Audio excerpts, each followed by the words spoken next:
Timnas Indonesia telah tiba di Australia jelang laga kualifikasi Piala Dunia 2026 melawan Australia pada Kamis 20 Maret mendatang. Ketua Umum PSSI Erick Thohir memastikan persiapan Timnas melawan Australia telah berjalan optimal.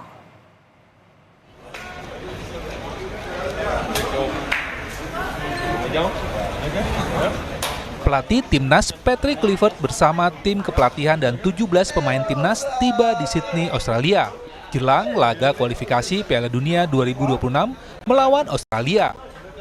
Kedatangan Timnas disambut supporter Indonesia di Australia. Dalam unggahan Timnas Indonesia, sejumlah pemain Timnas yang sudah bergabung diantaranya Jody Amat, Rafael Struijk, Nathan Choaon, Tom Haye, Marcelino Ferdinand, hingga Ole Romeni.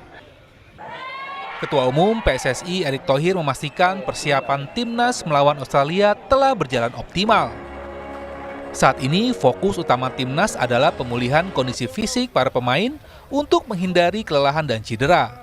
Mungkin masih sisa 8 pemain yang akan mendarat pada tanggal 17 malam. Komposisi pelatih, Pak? Jadi yang penting bagaimana kita bisa cepat mereka recovery dari kecapean ya.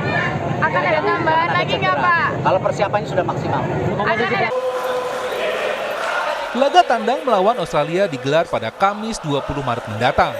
Laga ini menjadi ujian perdana bagi juru taktik Patrick Kluivert dan kawan-kawan. Tim Liputan, Kompas TV.